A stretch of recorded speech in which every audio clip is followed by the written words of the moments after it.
Hello students आज हम लोग class 8 civics chapter 1 the Indian constitution को आगे कंटिन्यू कर रहे हैं। अब देखो, पिछले पार्ट में हमने ये देखा था कि कॉन्स्टिट्यूशन होता क्या है। बेसिकली हमने ये भी देख लिया कि कॉन्स्टिट्यूशन क्यों जरूरी है, और कॉन्स्टिट्यूशन क्यों जरूरी है इसलिए हमने एक पॉइंट भी देखा था कि कॉन्स्टिट्यूशन में हम वो चीजें देखते हैं, ठीक है, जैसे हमारे कंट्री के लोग चाहते हैं हमारी कंट्री रहे, और हमने यहाँ पे नेपाल का एग्जाम्पल भी देखा था। अब जो दूसरा पॉइंट है, ठीक है, कि जो कॉन्स्टिट्यूशन क्यों जरूरी है वो हमारा है कि constitution defines the nature of a countries political system. मतलब एक कंट्री के पॉलिटिकल सिस्टम का नेचर बताता है हमारा कॉन्स्टिट्यूशन हमें, कि हाँ उस कंट्री में जो पॉलिटिकल गवर्नमेंट है बेसिकली वो कैसी है, डिक्टेटरशिप वहाँ है कि वहाँ पे डेमोक्रेटिक फॉर्म ऑफ गवर्नमेंट है कि वहाँ पे कॉन्स्टिट्यूशनल मोनार्की है। तो ये सब चीजें भी हमें कौन बताता है, कॉन्स्टिट्यूशन बताता है। ठीक है, जैसे देखो, Nepal's earlier constitution stated Nepal's government as a constitutional monarchy, but later it stated that Nepal has a democratic form of government. मतलब जो नेपाल का पहला वाला कॉन्स्टिट्यूशन था, ठीक है, जब वहां पे किंग ज्ञानेंद्र थे, ठीक है, तो उस टाइम क्या हुआ था कि उस टाइम जो वहां के कॉन्स्टिट्यूशन में तो ये था कि जो नेपाल की गवर्नमेंट है वो कॉन्स्टिट्यूशनल मोनार्की है, ठीक है, मतलब वहां पे एक किंग है और उसके मिनिस्टर्स है, ठीक है। लेकिन बाद में जब नेपाल डेमोक्रेसी हो गई, उनको फ्रीडम मिल गई, तो वहां उस कॉन्स्टिट्यूशन में चेंज हो गया और अब उसमें हो गया है कि वहां की जो गवर्नमेंट है वो डेमोक्रेटिक फॉर्म ऑफ गवर्नमेंट है। और भी ये हमें बताती है कि हाँ कितने गवर्नमेंट में कितने डिवीजन है, ठीक है, कौन से मिनिस्टर का क्या काम है, तो ये सब चीजें भी हमारा कॉन्स्टिट्यूशन बेसिकली हमें बताता है। ठीक है, अब जो हमारा नेक्स्ट पॉइंट है वो है constitution provides safe guards against the powerful authorities. These laws are contain in the form of fundamental rights, example right to equality. ठीक है, मतलब हमें कॉन्स्टिट्यूशन क्या करता है, जो पावरफुल अथॉरिटी है, जो बड़ी बड़ी अथॉरिटी है, बड़े बड़े आप बोल सकते हैं मिनिस्टर्स वगैरह, इन सब के अगेंस्ट में हमें एक सेफ गार्ड, एक प्रोटेक्शन देता है। कैसे देता है, तो देखो कॉन्स्टिट्यूशन में अलग अलग लॉज होते हैं, ठीक है। अब अगर कोई रूल भी कर रहा है हमारे, अगर कोई गवर्नमेंट का हेड भी है, ठीक है, या कोई भी मिनिस्टर है, तो उनको वो रूल्स मानने पड़ते हैं। और उसके अलावा कॉन्स्टिट्यूशन से हमें कुछ फंडामेंटल राइट्स भी प्रोवाइड होते हैं हर सिटीजन को। तो कभी भी अगर उन फंडामेंटल राइट से हमें दूर करा जा रहा है तो हम उसके खिलाफ आवाज उठा सकते हैं। जैसे एक राइट है राइट टू इक्वालिटी। अब राइट टू इक्वालिटी में बेसिकली है क्या कि सारी कास्ट, ठीक है, सारे लोग चाहे अमीर गरीब सबको इसमें बताया गया है कि हमें एक इक्वल ट्रीट करना चाहिए। ठीक है, देखो पहले क्या हुआ करता था, एक अनटचेबिलिटी भी कास्ट हुआ करती थी इंडिया में, ठीक है, बेसिकली मतलब उस कास्ट के लोगों को क्या किया जाता था कि छुआ भी नहीं जाता था, दूर रखा जाता था। लेकिन जब से राइट टू इक्वालिटी आया तब से उन लोग के लिए बहुत एक राहत वाला काम हुआ है। ठीक है, इसको आप अपने एक स्कूल के एग्जाम्पल से भी समझ सकते हो, ठीक है, जो आपके क्या कहते हैं एनसीईआरटी बुक में दिया भी है। सपोज करो आपकी क्लास का एक मॉनिटर है, ठीक है, भाई वो थोड़ा सा पावरफुल है, ठीक है, टीचर ने उसको मॉनिटर बनाया है, लेकिन वो बहुत शैतान बच्चा है, ठीक है, और ज्यादातर देखते हो आप शैतानी बच्चों को मॉनिटर बना दिया जाता है और वो फायदा उठाते हैं, है कि नहीं। तो देखो अब वो बहुत शैतान बच्चा है। अब एक दिन मैम को अर्जेंट काम आ गया, मैम को क्लास से बाहर जाना पड़ा। मैम ने बोला मॉनिटर से कि बच्चे तुम ध्यान देना क्लास का। उसने बोला ठीक है।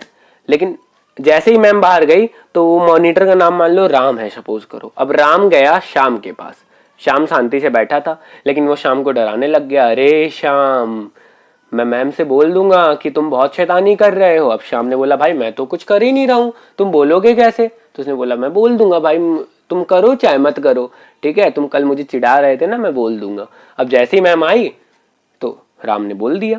अब राम ने जैसे ही मैम से बोला, मैम आ गई एकदम गुस्से में, पहले शाम की पिटाई भी कर दी और शाम को बोला कि जाओ तुम क्लास से बाहर जाओ और तुम्हें ये पनिशमेंट है कि कम से कम तुम 100 बार लिखो कि हाँ मैं शैतानी नहीं करूंगा, हाँ मैं शैतानी नहीं करूंगा। तो यहाँ पे आपने देखा कि मॉनिटर जो था उसने क्या किया, अपनी बोल सकते पोजीशन का एक फायदा उठाया। लेकिन हमारे कॉन्स्टिट्यूशन में हमारे जो गवर्नमेंट है वो इस चीज का फायदा ना उठा पाए, इसलिए हमारे कॉन्स्टिट्यूशन में अलग अलग टाइप के लॉज है। तो देखो कॉन्स्टिट्यूशन कितना इंपॉर्टेंट है, ठीक है। और अगर ये वाला पॉइंट समझ आया है ना तो वीडियो को लाइक करके चैनल को सब्सक्राइब कर दो एंड बेल आइकन को भी दबा दो, जिससे और जो नेक्स्ट पार्ट्स है उनके तुम्हें तुरंत नोटिफिकेशंस प्रोवाइड हो जाए। और जो हमारा नेक्स्ट पॉइंट है कि हमारा कॉन्स्टिट्यूशन क्यों जरूरी है, तो वो है constitution ensures that the dominant group does not use its power against other, ठीक है, लेस पावरफुल पीपल और ग्रुप्स। मतलब देखो कॉन्स्टिट्यूशन ये इंश्योर करता है, ठीक है, ये हमारा मतलब एक प्रोटेक्शन देता है कि जो वही चीज है। देखो ये थर्ड पॉइंट को एक बोल सकते हो आप, थोड़ा सा डेवलप करके बताया गया है कि जैसे हमारे देखो अब हमारी कंट्री में कुछ लोग हैं जो बहुत पावरफुल है, ठीक है, या बोल सकते हो कुछ टाइप के लोगों की मेजोरिटी ज्यादा है, कुछ टाइप के लोग बहुत कम पाए जाते हैं, ठीक है, या सपोज करो एक रिलीजन के लोग बहुत ज्यादा पाए जाते हैं किसी कंट्री में, एक रिलीजन के बहुत कम लोग पाए जाते हैं माइनॉरिटी में, ठीक है। तो वो जो मेजोरिटी है, जो ज्यादा रिलीजन के लोग पाए जा रहे हैं, वो माइनॉरिटी जो कम रिलीजन के लोग हैं उनपे कुछ भी, उनके साथ कुछ गलत ना करे, ठीक है, उनको फोर्स ना करे, ठीक है। तो इसके लिए भी हमारा ये कॉन्स्टिट्यूशन हमारा इंश्योर करता है, हमारे कॉन्स्टिट्यूशन में कुछ लॉज है जिसकी वजह से ये सब चीजें ना हो पाए, ठीक है। जैसे यही चीज है, it prevents the domination of majority over a minority group of people religious dominant, ठीक है। जैसे अगर हमारा कॉन्स्टिट्यूशन ना हो तो बहुत जगह हम देखेंगे कि रिलीजियस डोमिनेशन हो रहा है, ठीक है, लोग क्या कर रहे हैं कि जहां पे जिस रिलीजन के ज्यादा लोग हैं वो लोग अपनी ही चला रहे हैं, ठीक है, और वहां पे जो अदर रिलीजन के लोग हैं उनको बहुत ज्यादा क्या कहते हैं प्रॉब्लम फेस करना पड़ रहा है। लेकिन ये ऐसा ना हो इसलिए हमारा कॉन्स्टिट्यूशन में पहले से ही बहुत सारे लॉज है, ठीक है। और इसीलिए ये मेजोरिटी माइनॉरिटी के लिए हमारे कॉन्स्टिट्यूशन में बहुत सारी चीजें हैं, जैसे हमारी गवर्नमेंट भी माइनॉरिटी के लिए कुछ प्लेस फिक्स रहती है कि इतनी प्लेस में जो मिनिस्टर्स रहेंगे वो माइनॉरिटी के रहेंगे, ठीक है। तो ये भी हमारे कॉन्स्टिट्यूशन में एक बहुत अच्छी बात है। अब जो हमारा लास्ट पॉइंट है इस चीज का कि हमारा कॉन्स्टिट्यूशन क्यों इंपॉर्टेंट है, ठीक है, वो है constitution also save us from our self because sometimes we feel strongly about an issue that might go against our larger interest, ठीक है। अब यहाँ पे बता रहा है कि जो कॉन्स्टिट्यूशन है वो हमें हमसे भी बचाता है, खुद से। अब कहोगे भाई खुद से क्यों बचाता है, ठीक है, हम लोग पागल थोड़ी ना है कि हमें हमसे ही खतरा है। तो देखो ये ऐसी कंडीशन है कि सपोज करो आप एक दिन आपने बहुत शैतानी की और आपको मम्मी ने दो पड़ाका आए, आप दो चाटे मार दिए तुरंत। अब दो चाटे मार दिए, आप में एकदम गुस्सा आ गया, मम्मी ने पूछा खाना खाओगे, आपने बोला नहीं खाऊंगा, मैं खाना ही नहीं खाऊंगा अब, ठीक है।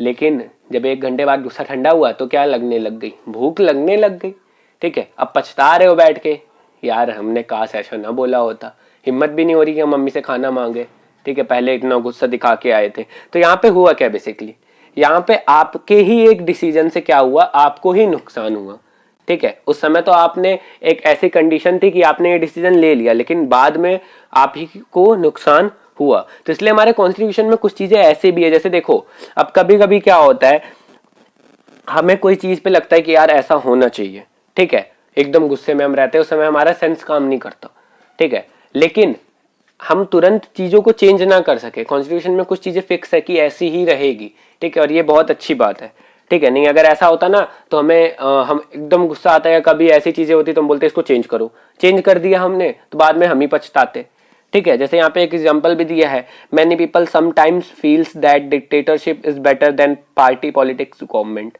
मतलब कभी कभी बहुत सारे लोग को लगता है कि यार ये गवर्नमेंट तो कुछ काम कर नहीं रही है, ठीक है, ये तो एकदम बेकार है, बस इनको अपना देखना है, करप्शन है हर जगह, ठीक है, इससे अच्छा डिक्टेटरशिप होता तो सही रहता। लेकिन अब बाद में फिर वो रियलाइज करते हैं, ठीक है, कि नहीं यार डिक्टेटरशिप होता तो वो भी तो बाद में अपना ही फायदा देखते, ठीक है, और बहुत लोगों के ऊपर जुर्म करते, ठीक है। तो लेकिन उस टाइम उनको ऐसा लगता है कि ये होना चाहिए, लेकिन अगर हमारा कॉन्स्टिट्यूशन है तो वो ऐसा तुरंत कर नहीं सकते। तो ये बहुत अच्छी बात है कि कॉन्स्टिट्यूशन हमें अपने से भी बचाता है। अब इसमें आपके लिए बुक में एक एग्जाम्पल भी दिया है, ठीक है, कि एक लड़की होती है, उसका पेपर होता है, अब पेपर उसका अगले दिन होता है और उसका आज 2 चैप्टर बचे रहते हैं, उसको 2 चैप्टर की प्रिपरेशन करनी होती है। अब जैसे ही वो घर आती है शाम को तो उसका फेवरेट शो चल रहा होता है, मम्मी पापा बैठ के देख रहे होते हैं और उसका भी मन करता है कि यार चलो शो देख लेते हैं। फिर मन में उठता है अरे यार तैयारी करनी है, फिर कहते हैं अरे शो देख लेते हैं, ठीक है। तो ऐसे ही उसके मन में मतलब एक डाउट रहता है कि शो देखूं कि पढ़ाई करूं। तो वो अपनी मम्मी को बताती है, उसकी मम्मी पूछती है बेटा तुम क्यों देखी हो, तो मम्मी को बताती है, ठीक है, और मम्मी को जैसे ही बताती है मम्मी बोलती है बेटा आज टीवी नहीं देखते, पेपर ज्यादा इंपॉर्टेंट है, तुम पढ़ाई कर लो। और वो क्या जाती है फिर अपनी पढ़ाई कर लेती है और अगले दिन एकदम खुशी से पेपर दे के आती है और सोचती कि चलो अच्छा है मैंने प्रिपरेशन कर लिया, अगर मैं प्रिपरेशन ना करती तो मेरे मार्क्स ही आ जाते, बहुत कम आ जाते। तो यहाँ पे देखो हुआ क्या, ठीक है, यहाँ पे अगर हो सकता है वो अकेले डिसीजन लेती तो वो टीवी की तरफ चली जाती, लेकिन उसने मम्मी की हेल्प ली, ठीक है, तो मम्मी की हेल्प लेने के बाद वो सही डिसीजन ले पाई। तो इसी तरह हमारा कॉन्स्टिट्यूशन भी हमें अपने आप से प्रोटेक्ट करता है। तो देखो अभी तक हमने ये देख लिया है कि कॉन्स्टिट्यूशन क्यों जरूरी है। अब आगे आने वाले टॉपिक्स में हम कॉन्स्टिट्यूशन के बारे में जानेंगे कि हमारे कॉन्स्टिट्यूशन में क्या क्या चीजें हैं और क्या क्या चीजें नहीं है। सो आई होप कि आपको आज की वीडियो एकदम अच्छे से समझ आई हो, ठीक है। वीडियो अच्छी लगी है तो देखो लाइक तो करो दो, ठीक है, और सब्सक्राइब चैनल को करके बेल आइकन को प्रेस कर दो। Thank you for watching till the end.